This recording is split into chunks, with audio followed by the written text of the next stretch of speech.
لگام لگے ہوئے ہوں گے۔ اللہ سے دعا ہے کہ اللہ ہمیں جہنم سے محفوظ رکھے۔ مسلمانوں، اللہ رب العزت سے جہنم سے پناہ مانگو، اللہ رب العزت سے دعا کرو کہ اللہ ہم سب کو جہنم کے عذاب سے محفوظ رکھے۔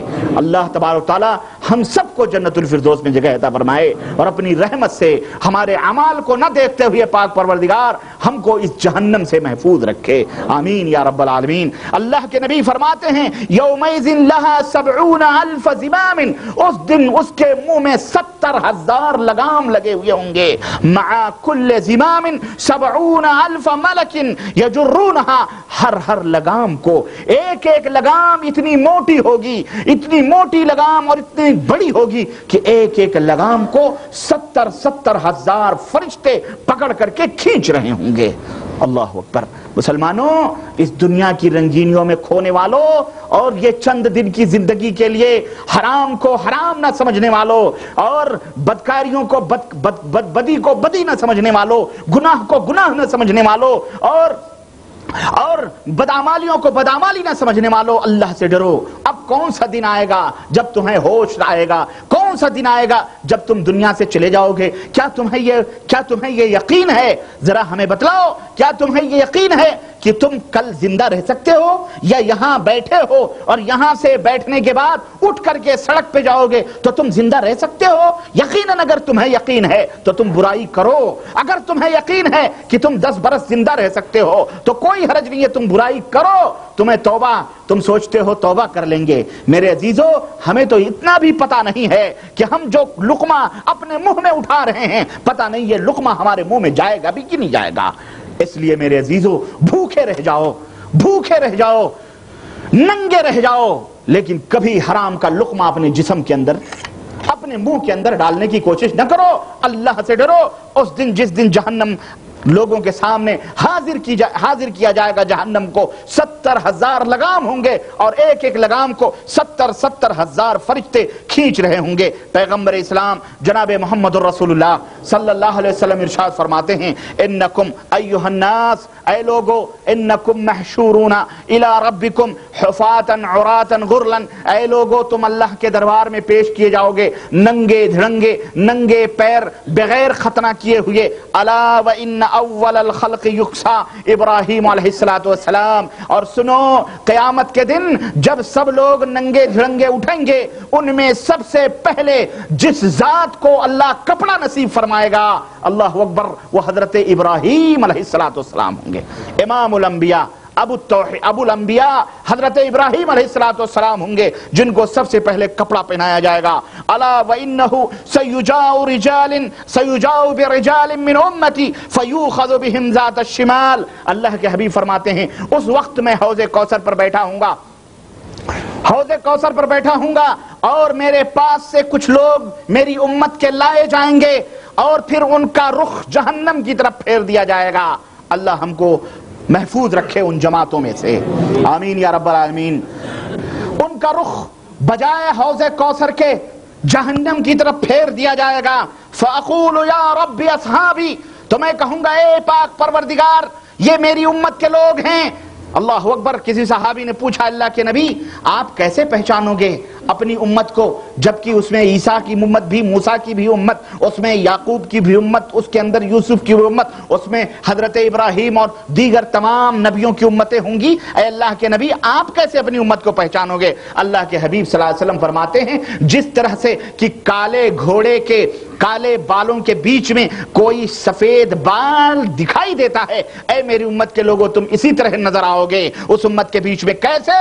اللہ کے حبیب فرماتے ہیں کہ جو تم وضو بناتے ہو تو ان وضو کے آثار سے جہاں جہاں وضو کا پانی لگتا ہے یہ پورے اعضاء قیامت کے دن چمک رہے ہوں گے۔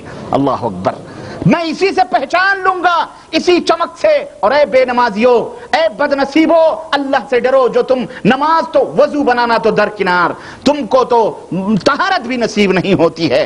مسلمانوں، ایک مسلمان ہرگز اس طرح کی حرکت نہیں کرتا ہے، بلکہ پیغمبر اسلام جناب محمد الرسول اللہ صلی اللہ علیہ وسلم نے جو فرمایا کہ وضو کے نشانات قیامت کے دن چمکیں گے غرم محجلین، ایسے میں اپنی امت کو پہچانوں گا جیسے کہ جیسے کہ کالے گھوڑوں کے بیچ میں کوئی پیر اور پیشانیوں پہ تھوڑے تھوڑے جو سفید کے نشان ہوتے ہیں، اس طرح سے آتا ہے اور گھوڑا نمایاں ہوتا ہے، اسی طرح سے میں اپنی امت کو پہچانوں گا۔ میرے عزیز، اللہ کے حبیب فرماتے ہیں کہ میں اس طرح سے ایسے لوگوں کو جہنم میں جاتے ہوئے دیکھوں گا، نماز پڑھے ہوں گے انہوں نے، نماز پڑھی ہوں گی انہوں نے، روزے رکھے ہوں گے، سب کچھ کیا ہوگا انہوں نے، لیکن فرشتے انہیں حوض کوثر کے بجائے وہ جہنم کی طرف لے جا رہے ہوں گے۔ میں کہوں گا ربی اصحابی اصحابی، اے میرے اللہ یہ میرے اصحاب ہیں، یہ میرے ماننے والے میری امت کے لوگ ہیں، ان کو میرے پاس ڈال دے۔ فیقول، تو آواز آئے گی، وہ فرشتے اللہ کے حبیب سے کہیں گے انک لا تدری ما احدث بعدک، اے اللہ کے نبی آپ کو علم نہیں، آپ کو پتہ نہیں کہ جب آپ دنیا کو چھوڑ کر اللہ کو پیارے ہوئے تو انہوں نے آپ کے دین میں کیا کیا بدعتیں ایجاد کی تھیں، کیا کیا گھوٹالے کیے تھے، اور دین کے نام پر کن کن چیزوں کو ایجاد کر کے امت کے اندر انہوں نے پھیلایا تھا۔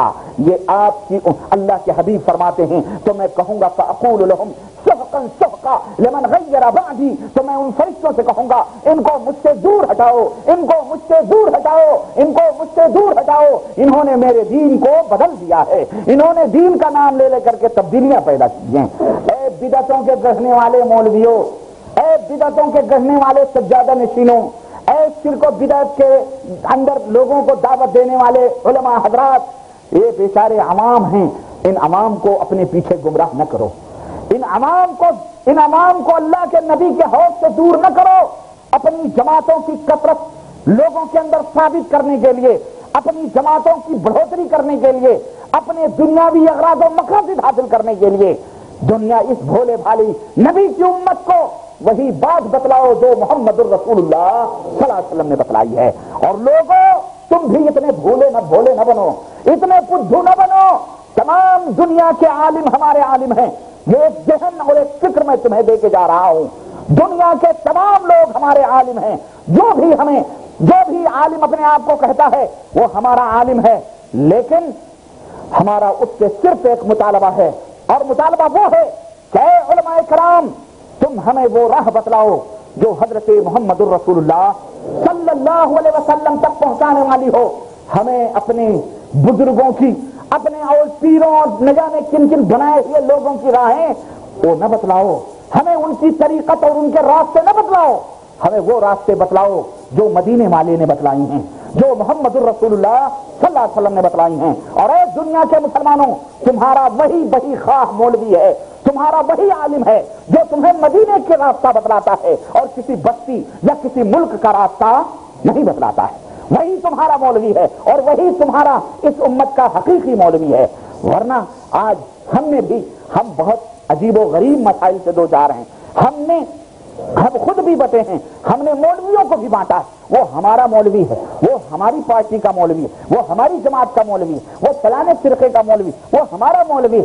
مسلمانوں یاد رکھو قیامت کے دن تم سے یہ نہیں پوچھا جائے گا تو کس پارٹی کا آدمی تھا، تو کس جماعت میں مار جاتا تھا، تو کتنے چلے اور کتنے ذکر کرتا تھا، تو نہ جانے کیا کیا کرتا تھا، تو کون سے حضرت کے ہاتھوں پہ بیعت کیا ہوا تھا، تو کتنے حقوق کے نعرے لگاتا تھا۔ یہ اللہ تبارک تعالیٰ نہیں پوچھے گا، بلکہ قیامت کے دن تم سے صرف یہ پوچھا جائے گا کہ ہم نے محمد الرسول اللہ صلی اللہ علیہ وسلم کو بھیجا تھا، یہ بتلاؤ تم نے ان کی کس حد تک اطاعت اور پیروی کی، بس اس کے علاوہ کچھ نہیں۔ اور میں وہی کہتا ہوں، دین اتنا مانو جتنا ابو بکر مان کے گئے ہیں، دین اتنا مانو جتنا عمر نے بتلایا ہے، دین اتنا مانو جتنا عثمان اور علی نے بتلایا ہے، جتنا طلحہ اور زبیر نے بتلایا ہے، جتنا عائشہ، فاطمہ اور سمیہ اور جتنا خدیجہ اور جتنا حفصہ رضوان اللہ علیہم اجمعین نے ہمیں بتلایا ہے اور عمل کیا ہے، اتنا دین مانو، اس میں نہ کم کرو نہ اس میں زیادہ کرو۔ انشاءاللہ تبارک تعالیٰ اگر تم نے اتنا دین مانا تو تمہارا حشر صدیقین کے ساتھ ہوگا،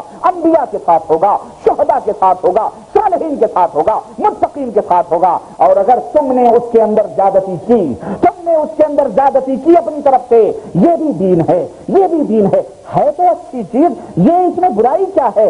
بھائی میرا برائی نہیں ہے، لیکن اس کی برائی کے لیے یہی سب سے بڑی دلیل ہے کہ اگر وہ اچھی ہوتی تو ہمارے نبی اسے ضرور بتلاتے، کیونکہ انہوں نے کوئی ایسی بات جو اللہ سے قریب کرنے والی ہو نہیں چھوڑی ہے، مگر یہ کہ وہ اپنی امت کو انہوں نے بتلا دیا ہے۔ اور ہر وہ بری بات جو اللہ سے دور کرنے والی تھی ہمارے نبی وہ بتلا کے گئے ہیں۔ اب یہ دین مکمل ہے، اب اس دین میں کسی کو بھی بیشی یا کمی کرنے کی اجازت ہرگز نہیں دی جائے۔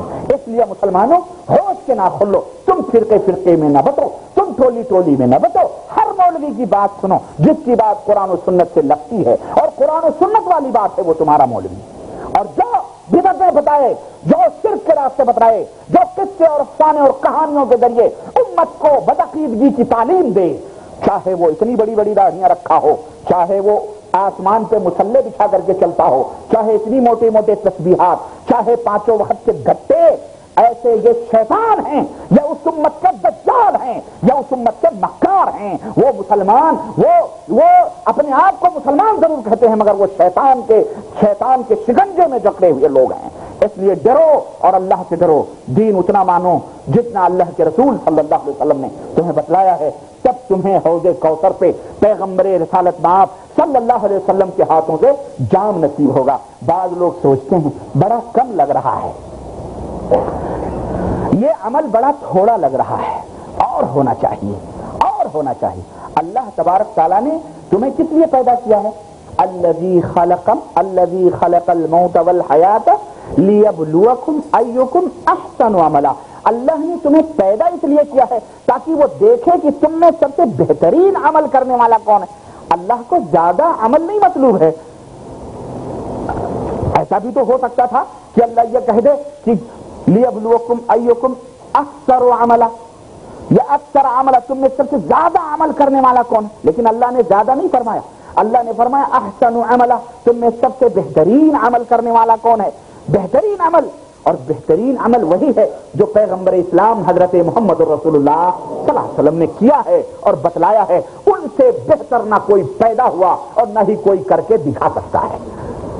یہ ایمان اور عقیدہ رکھو، اور یہی محمد الرسول اللہ صلی اللہ علیہ وسلم کا کلمہ پڑھنے کا مفہوم اور مطلب ہے۔ اور اب بیوقوف نہ بنو، اب ان دجالوں مکاروں کے چکروں میں نہ آؤ، اور ذرا دماغ کھولو، دنیا بہت آگے جا رہی ہے، ترقی کر رہی ہے، وقت کم ہے، زندگی بڑی مختصر ہے، تھوڑا سا عمل کرو، لیکن ٹھونک لو، باقاعدہ تحقیق کر لو کہ اللہ کے نبی نے کیا ہے یا نہیں کیا ہے، بتلایا ہے یا نہیں بتلایا۔ یہ نہ سوچو ارے یہ تو بہت بڑے، ایسا لگ رہا ہے جیسے بھی جبریل امین سے مسافہ کر کے آ رہے ہیں، یہ وہ لوگ ہیں۔ نہ، شیطان مختلف بھیس میں آتا ہے، اور شیطان کی یہ کوشش ہوتی ہے کہ کسی طرح سے تمہارے ایمان کو، تمہارے عقیدے کو برباد کرے، اور اگر ایمان اور عقیدے کو برباد نہیں کر سکا تو کم از کم تمہارے اعمال میں کسی طرح سے کمی کر سکے، ثواب میں کمی کر سکے۔ حضرت امیر معاویہ رضی اللہ تعالیٰ عنہ فجر کی نماز ایک دفعہ سو گئے، انہوں نے فجر کی نماز نہیں پڑھی،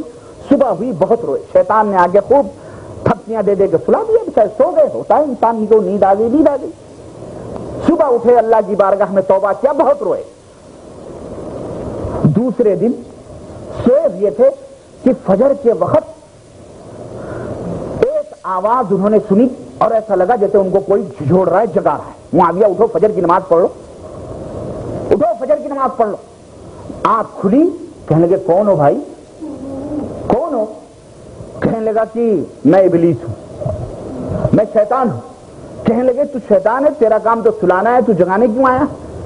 کہا اصل میں کل سلا دیا تھا، تو کل آپ نے بہت رویا اور اللہ سے توبہ کی، تو اللہ تعالیٰ نے آپ کو اتنا ثواب دیا کہ جتنا آپ پڑھتے تو نہیں ملتا۔ آج اس لیے جگانے آیا ہوں کہ کہیں آج بھی نہ رو تو آپ زیادہ ثواب لے لو، اس لیے جگا رہا ہوں کہ اٹھو چلو نماز پڑھو۔ سوچیں آپ، اس طرح سے شیطان کوشش کرتا ہے کہ کس طرح تمہارے اجر و ثواب کو کسی بھی طرح سے کم کرے۔ اگر تم موحد ہو، نبی کے متبع اور پیروکار ہو، ماشاءاللہ سب کچھ ہے، تو کوئی نہ کوئی بدعمالی لگا دے گا، یہ کرو اس طرح اجر میں کم ہوگا، اس طرح جھوٹ بولو، غیبت کرو، بد اخلاقی کرو، چغلیاں کرو، حرام کھاؤ، بدکاریاں کرو، زناکاریاں کرو، عیاشیاں کرو، اس طرح اس میں لگا دے گا۔